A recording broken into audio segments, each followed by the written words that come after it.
ኢትዮጵያን ከዓለም ልዩ የሚያደርጋት 5 አስደናቂ እውነታዎች። ኢትዮጵያ የስልጣኔ መጀመሪያ፣ የነፃነት ተምሳሌት፣ በብዙ ነገሮች ከቀረው ዓለም ተለይታ የምትታወቅ ድንቅ ሀገር ናት።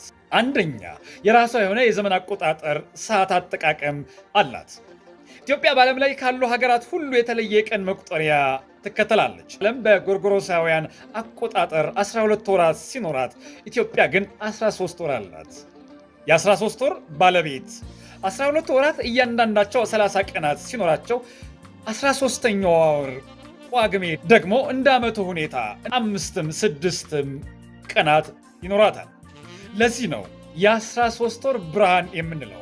የ7 ወይም የ8 ዓመት ልዩነት። በአሁኑ ሰዓት ዓለም 2026 ዓ.ም ላይ ሲገኝ ኢትዮጵያ ግን ገና 2018 ዓ.ም ላይ ትገኛለች። ሰዓት በሌላው ዓለም ቀኑ የሚጀምረው እኩለ ሌሊት ቢሆንም በኢትዮጵያ ግን ቀኑ የሚጀምረው ፀሐይ ስትወጣ ጠዋት 12 ሰዓት ላይ ነው። ሁለተኛ፣ የራሷ የጽሕፈት ፊደል ወይም ግዕዝ። ኢትዮጵያ የራሷ የሆነ የግዕዝ ፊደል ያላት ብቸኛ ሀገር ናት። ይህ ፊደል ከጥንት ጀምሮ ለሥነ ጽሑፍ፣ ለሃይማኖታዊ መጻሕፍትና ለታሪክ መዝገቦች ሲያገለግል የቆየ ሲሆን ዛሬም ድረስ በአማርኛ፣ በትግረኛ፣ በሌሎች ቋንቋዎች በሰፊው ጥቅም ላይ ይውላል።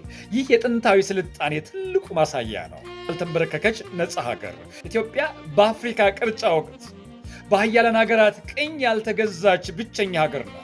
በ1888 ዓ.ም በአድዋ ጦርነት ጣሊያንን በማሸነፍ ጥቁር ሕዝቦች ነፃ መውጣት እንዲችሉ ለዓለም አሳይታለች። በዚህ ምክንያት ኢትዮጵያ የፓን አፍሪካኒዝም ምልክት ሆናለች። ብዙ የአፍሪካ ሀገራት የኢትዮጵያን አረንጓዴ፣ ቢጫ፣ ቀይ ቀለማት ለሰንደቅ ዓላማቸው መሰረት አድርገዋል። እኛ ግን እንጠለዋለን።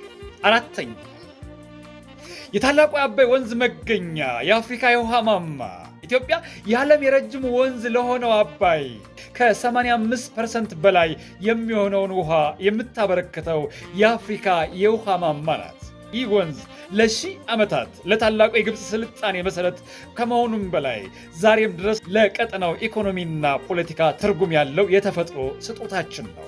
አምስተኛ፣ የታቦተ ጽዮንና የመጀመሪያው ስደት ወይም ሂጅራ መዳረሻ።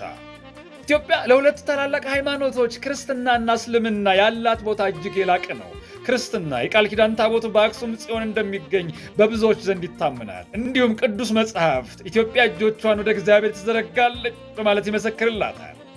እስልምና የመጀመሪያው የነቢዩ መሐመድ ተከታዮች ከመካ ተሰደው በመጡ ጊዜ ንጉሥ አርማ ወይም ነጃሽ በክብር ተቀብለው መጠለያ ሰጥተዋቸዋል። ይህም በታሪክ የመጀመሪያው ሂጅራ ተብሎ የሚታወቅና የኢትዮጵያን እንግዳ ተቀባይነት የሚያሳይ ነው። ኢትዮጵያ የታሪክ የባህልና የሃይማኖት ማህደር ናት። እንዲህ አይነት ታላቅ አገር ውስጥ መወለድ ትልቅ ክብር ነው።